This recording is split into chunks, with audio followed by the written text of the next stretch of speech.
안녕하세요. 헬스장 인생입니다. 근육을 늘리면서 동시에 지방을 연소하는 것은 가능할 뿐만 아니라 많은 사람에게 가장 좋은 방법입니다. 이 두 가지를 동시에 결합하는 것을 신체 재구성이라고 합니다. 또한 과학적 연구를 통해 그 놀라운 효과가 확인되었습니다. 더 정확하게는 초보자와 체지방률이 높은 사람들에게 가장 유익한 것으로 보입니다. 하지만 오랫동안 운동을 해왔거나 체지방률이 높은 사람이라고 해도 커팅과 벌킹 단계를 번갈아 가며 하는 전통적인 방식을 따를 필요는 없습니다. 대안으로 체성분에 집중할 수도 있습니다. 이를 위해 지방 연소와 근육 형성에 도움이 되는 8가지 방법을 소개해드리겠습니다. 첫 번째 조언은 체중계의 체중을 무시하라는 것입니다. 결과를 부정확하게 측정하면 실제로는 매우 생산적인데도 불구하고 노력이 헛된 것이라고 믿게 될 수 있습니다. 실제로 체중을 개선의 유일한 척도로 사용하는 것은 오해의 소지가 있고 해로울 수 있습니다. 체중계는 우리 몸의 전체 무게만 표시하기 때문입니다. 우리 몸은 지방 외에도 근육, 뼈, 장기 및 수분 무게로 구성되어 있습니다. 근육을 늘리기 위해 근력 운동을 하면 우리 몸은 상당한 구성 변화를 겪게 됩니다. 근육은 지방보다 밀도가 높기 때문에 근육량을 늘리는 것이 지방량을 늘리는 것보다 공간을 덜 차지합니다. 따라서 근육량을 늘리고 체지방을 줄이는 데 성공하더라도 체중계에는 체중이 눈에 띄게 감소하지 않을 수 있습니다.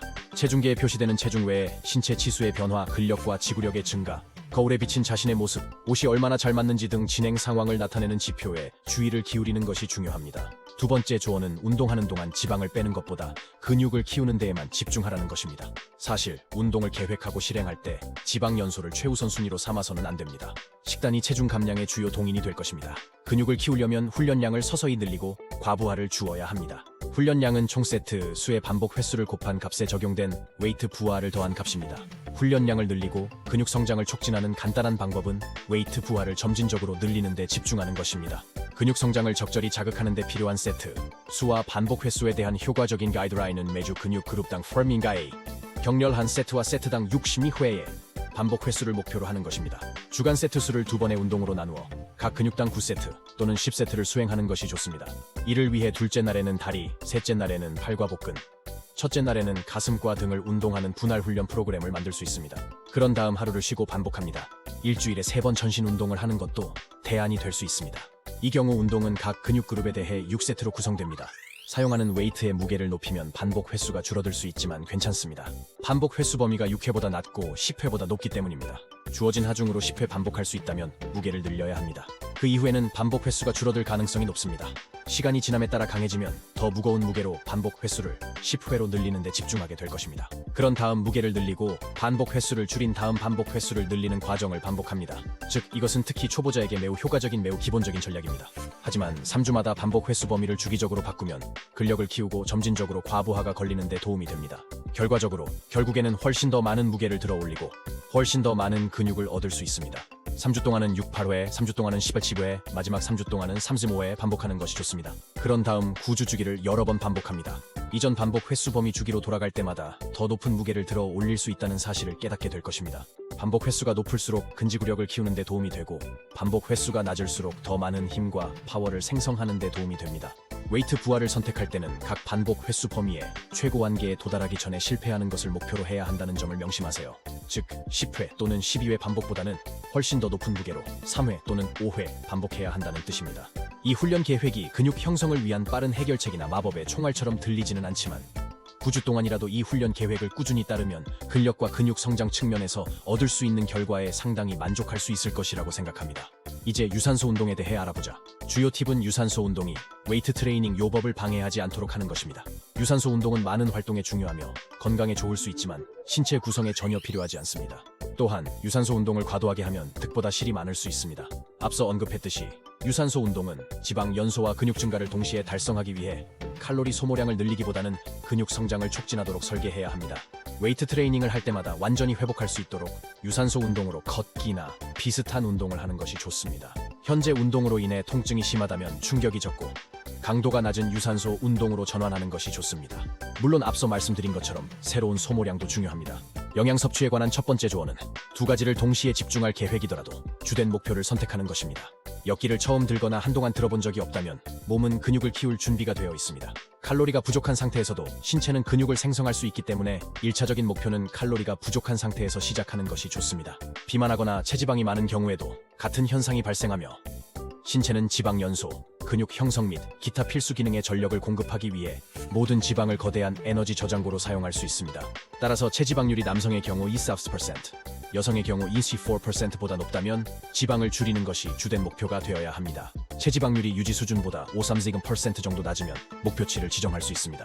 체지방이 많을수록 20%, 25%, 30% 등 더 큰 유지 관리 부족분을 목표로 삼아야 합니다.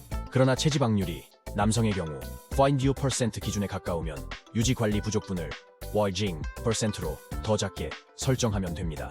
한동안 웨이트 트레이닝을 해왔지만 체지방률이 2% 미만, 남성의 경우 1%, 여성의 경우 2% 미만이라면 초보자가 아닙니다. 이 경우 근육을 키우는 것이 주요 목표가 되어야 합니다. 실제로 필요한 것은 유지 칼로리보다 5%만 초과하면 됩니다. 유지 칼로리를 확인하려면 설명에 있는 링크를 클릭하세요. 거기에서 현재 자신의 체형에 맞는 적절한 양을 빼거나 더하면 됩니다. 자신의 몸무게에 해당하는 양을 확인하려면 몸무게에 0.73g을 곱하면 됩니다. 그러면 1일 단백질 권장 섭취량 g이 나옵니다.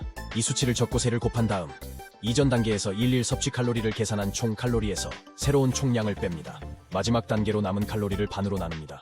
최종적으로 절반 중 하나를 9로 나누어 일일 지방 g을 계산하고 나머지 절반을 4로 나누어 일일 탄수화물 g을 계산합니다. 지방을 더 많이 섭취하고 탄수화물을 적게 섭취하거나 그 반대로 조절할 수 있지만 에너지 칼로리를 전반적으로 균등하게 분배하는 것부터 시작하는 것이 현명한 방법입니다. 이제 근육량을 늘리고 지방을 연소하는 데 필요한 단백질, 탄수화물, 지방을 섭취할 수 있게 되었습니다. 다음으로 적어도 1-2주 동안은 내 피트니스 버디와 같은 칼로리 트래커를 사용하여 칼로리 소비량을 진정으로 주시해야 합니다. 이렇게 하면 일일 칼로리 목표를 달성할 수 있습니다. 이 방법은 지방을 태우면서 동시에 근육을 늘리기 위한 특정 식단 요건에 기반한 기술이기 때문에 적어도 내가 먹는 음식에서 하루에 얼마나 많은 칼로리가 나오는지 확실히 파악할 때까지 이 방법을 시도해 볼 것을 강력히 추천합니다. 매일 거의 같은 음식을 먹는다면 일주일 정도면 적정 섭취량을 파악하는 데 충분할 것입니다. 하지만 식단이 계속 바뀌는 경우에는 2주 또는 한 달 정도 더 길게 추적해야 할 수도 있습니다. 일반적으로 추적하는 데 문제가 없다면 계획한 매크로 및 칼로리 목표를 달성하고 있는지 확인하기 위해 정기적으로 추적하는 것도 나쁘지 않습니다. 마지막으로 충분한 휴식과 수면을 취하는 것도 잊지 마세요. 잠을 너무 적게 자면 지방 감소 속도가 현저히 느려지고 근육을 유지하거나 늘리기가 매우 어렵다는 사실이 입증되었습니다. 대부분의 사람들에게 권장되는 수면 시간은 매일 밤 7-9시간입니다. 잠을 자는 동안 우리 몸은 손상된 근육 조직을 치유합니다. 또한 치유와 지방 연소에 매우 도움이 되는 호르몬이 생성됩니다. 회복에 관해서는 각 근육 그룹이 다시 사용하기 전에 최소 48시간의 휴식을 취해야 합니다. 따라서 운동을 하기로 결정했다면 격일로 전신 운동을 하도록 노력해야 합니다. 이 비디오의 시작 부분에서 설명한 분할 훈련 요법에서 예시한 것처럼 분할 훈련을 하기로 결정한 경우 세션이 겹치지 않도록 주의하세요. 남은 일은 몇 주마다 진행 상황을 평가하고 필요한 부분을 수정하는 것입니다. 근육이 늘지 않는다면 일일 칼로리 섭취량을 200, 1000, 300칼로리 늘려보세요. 반면에 체중이 줄지 않는다면 일일 칼로리 섭취량을 200, 300칼로리 줄이세요.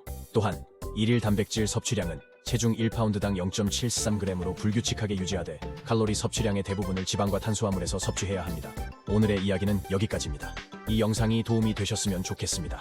추가적인 헬스 및 다이어트 정보가 궁금하시다면 구독해주세요. 믿으실 수 있는 팩트만 전달드리겠습니다.